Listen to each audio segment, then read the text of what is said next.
nutrition is a bit of an orphan issue because it affects agriculture, it affects health, but most governments don't have a Ministry of Nutrition. They have a Ministry of Ag and a Ministry of Health, but not a nutrition ministry. So where does nutrition fit? So it's, I think, chronically underfunded from the standpoint of public capital, foreign aid. The World Bank did a study a few years back on what the cost would be to scale up some proven nutrition interventions.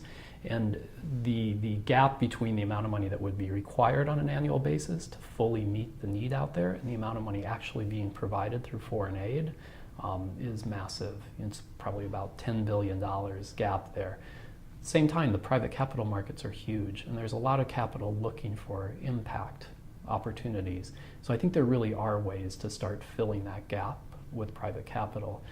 And it could be through the supporting private companies providing nutritious foods, but it could also be results-based financing, development impact bonds, other approaches that help the public sector get the capital that they need to better deliver products or services around nutrition.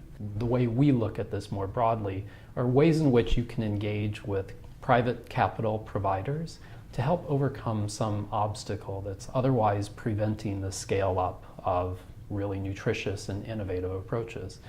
So it could mean that small businesses that are trying to sell nutritious foods to low-income consumers often lack access to the capital that they need to expand what they're doing. That creates an avenue for impact investing or the provision of equity or debt financing to these companies to help them grow. It could also mean that, in the case of some of the public sector distribution systems, that there's either not quite enough financing available or that incentives aren't appropriately aligned. And there are some upcoming approaches around results-based financing, the provision of aid or other sorts of capital only based on whether results are achieved. Development impact bonds are one form of that, so that's an emerging opportunity, I think, in the nutrition sector. And then there are a whole range of other creative uses of capital that we see, especially in other areas of public health.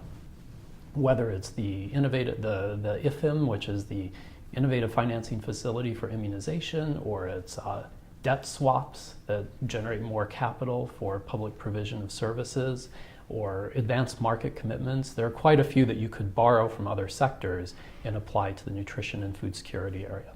And so I guess the question that I have following that then is what sort of has the most potential? Yeah, I think for the work that we're doing, we're seeing quite a lot of potential and quite a lot of progress in the area of impact investing.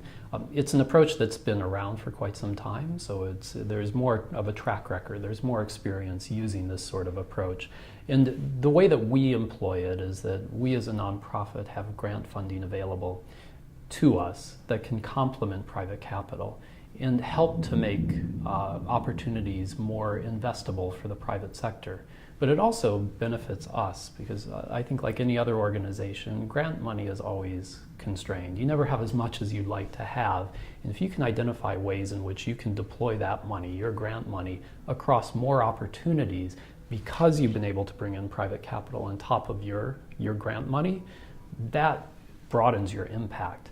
It also creates, I think, the right incentives because you're getting capital into private companies that are aiming to sustain their business over time by serving consumers. We always look for sustainability in our programs, and by working through the private sector with an investment approach, I think that helps to create that sustainable aspect.